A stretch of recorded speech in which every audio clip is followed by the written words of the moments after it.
It wasn't easy at first to understand the numbers that were potentially involved. It still isn't, to be honest, when the latest police figures are so mind-boggling, on average, 5 new victims coming forward every 2 days, but particularly so at the start, when Andy Woodward was preparing to go public and telling me he was certain there would be many others, hundreds even, who had experienced the same kind of childhood horrors. What has happened since started as a trickle but quickly turned into what the Football Association chairman, Greg Clark, has described as a tidal wave.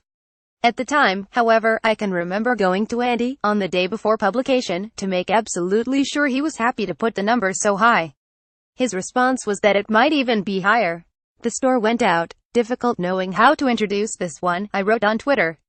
He's a brave man and, as of today, he is free of his secret. And then we waited. The first 6 came forward inside 5 days. By the end of the week it was 11. And on and on. This week brings up a year since Andy became the first former footballer to speak about the sexual abuse he had suffered, and the latest police figures, 748 victims, make it easy to understand why at least one force has advertised for retired detectives to help the process of taking statements. To put it in some kind of context, more football coaches and people connected with the sport, 285, have now been accused of molesting boys than the number of priests and brothers from the Boston Archdiocese, 249, who were identified as part of the scandal unearthed by the Boston Globe Spotlight team. The victims come from all levels of football and, at the last count, 331 clubs had been impacted, meaning they had been named without necessarily being under investigation. Of the victims, 96% are male, the youngest being 4 years old, and the vast majority of cases happened in the 1970s, 1980s and 1990s, though some as far back as 1950. Operation Hydrant has had 2,028 referrals and all but 27 relate to football, the others involving basketball, rugby, gymnastics, martial arts, tennis, wrestling, golf, sailing, athletics, cricket and swimming. It is a lot to take in, and, as if all that was not shocking enough, the real number of victims will actually be significantly higher when the figures have not been updated since the 28th of September, and there are so many others who have suffered the same kind of ordeals but chosen not to report what happened. Many do not think it is worthwhile now. Their abusers, pedophiles such as Frank Roper, a coach in Blackpool's junior system, and Eddie Heath, formerly the chief scout at Chelsea, are dead. Others have now reached an age where they have their own children and have elderly parents and, understandably, want to protect their families. Many don't feel they have the strength to deal with the tortuous, often tortuous, process of going through the courts when it can feel sometimes as if there are glaciers that move quicker than the British judicial system. After a year on this story, I have spoken to almost as many victims who have chosen not to go to the police as those who have. The numbers, again, are frightening, and some of the stories that are waiting to be told leave huge questions about what the clubs knew and what they did about it. A lot of those stories will have to be held back for now because of the cases being sub judice, but suffice to say there is startling evidence of cover-ups and warnings being ignored at a number of clubs. The negligence also appears to be related to money in some cases. One recurring theme is that the people in charge were often reluctant to rock the boat if the person under suspicion was good at his job, potentially making those clubs money. Of everything we have heard over the last year, that perhaps is the most galling part when you stop to think about the number of children it put at risk. Some big football clubs and well-known individuals are going to find it a hard stain to wash out.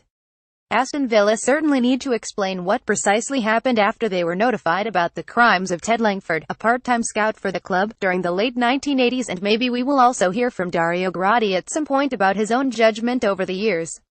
Grotti was suspended from all football activities by the FA last November after claims that in his coaching days at Chelsea he visited the house of a 15-year-old youth team player to smooth over a complaint of sexual assault against Heath. Grotti has always denied any wrongdoing, but the suspension remains in place, almost a year on, and it is clear the FA wants to distance itself from a man who was once revered for his work in junior football. Grotti was given a Lifetime Contribution Award in 2014 and inducted into the FA Licensed Coaches Club Hall of Fame.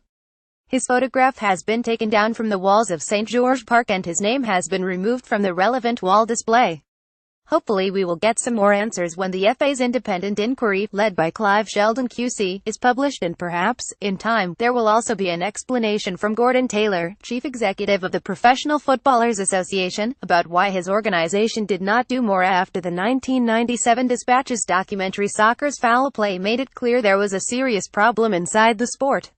Everybody within the game, the media included, needs to look at how this scandal was ignored for so long. Yet the PFA, in particular, has much to answer for when, unlike the FA, it has had very little regime change at the highest level. Taylor has been there since 1981. Sheldon's report should be delivered at Easter, and you might have seen the story recently about him seeing a counselor, paid for by the FA, to look after his own mental health when he is being exposed to so many harrowing stories. Fair enough, but it is just a pity, perhaps, that the FA has not been so generous when it comes to the players whose lives have been shaped by the abuse. Many have been diagnosed with post-traumatic stress disorder and still suffer from anxiety, depression, insomnia and panic attacks. They do at least have support groups such as the Offside Trust and SAVE, but many have experienced what a hard-faced organization the FA can be. Equally, it might have been an idea if the FA had gone to any real effort to help the victims, or anyone else who might have vital information, to understand how to go about the process of speaking to the inquiry. That, after all, is surely the first starting point of any such investigation, to hear from as many people as possible. Yet if you were to click on the FA's website, the place, you might imagine, where the process might be explained, there is nothing about it all.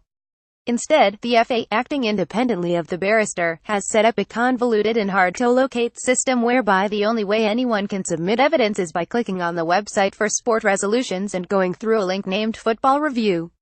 Even then, it still doesn't make it absolutely clear what it is. There isn't even a helpline, just an email address for written submissions, and no clues whatsoever why the FA should presume anyone would know this was how it worked. It all feels so dreadfully typical of the FA, and helps to explain why, by mid-October, Sheldon had interviewed no more than 15 victims. Clark, who has described it as the biggest crisis in the history of the FA, claimed during his calamitous appearance before the House of Commons Digital, Culture, Media and Sports Select Committee recently that he had spent 22 hours a day working on the case when the story broke. Perhaps he needed a rest if this was the best he could come up with. In the UK, Samaritans can be contacted on 116,123. In the U.S., the National Suicide Prevention Lifeline is 18,2,738,255. In Australia, the Crisis Support Service Lifeline is 131114. Other international suicide helplines can be found at www.befrienders.org. It looks illegitimate to strip ref of game. Congratulations to the Football League for a return to form when it comes to its contender for the most absurd story of the week, featuring a referee by the name of Ben Toner, and plainly, a mild panic in the corridors of power when the relevant people realized that he was officiating a Blackpool match. If you are not aware of this story by now, it is fair to say Toner's name had caused some mild humor on social media in the week after Blackpool's majority owner, the Oystons, were found by a High Court judge to have operated an illegitimate stripping of the club. Yet it was hardly a big deal, and, in terms of bringing it to everyone's attention, it certainly hadn't warranted the kind of publicity that attached itself to the league's decision to remove Toner from Blackpool's game against Portsmouth because of the increased attention surrounding the match. You have to feel sorry for the referee in question and wonder whether this will be the last time he encounters this problem. Will the league actually have to monitor his games in case of any more outbreaks of passing humor at clubs with questionable owners? And thank goodness Twitter didn't exist in the years when Seeger Bastard, referee of the 1878 FA Cup final, was on the circuit. Southgate's nose for absenteeism. Gareth Southgate has made it absolutely clear he does not believe any of his injured players have been winging it over the last week, and, in fairness to the England manager, I would be willing to take him at his word. After all, Southgate knows a thing or two about players who might, let's put this delicately, not have been entirely committed to their profession, judging by one of the stories he tells about being a teammate of Sasa Kursic at Aston Villa. According to Southgate, Kursic once disappeared for a few days, mid-season, without the other players knowing why until he returned to training and explained he had been in hospital for a nose operation. But you didn't break your nose, someone said. No, it was something to improve the shape. That's right, Kursic missed the following match because of plastic surgery on his nose. I would love to have had improvements on my nose, Southgate recalls. I probably needed them more than Sasa, but in mid-season,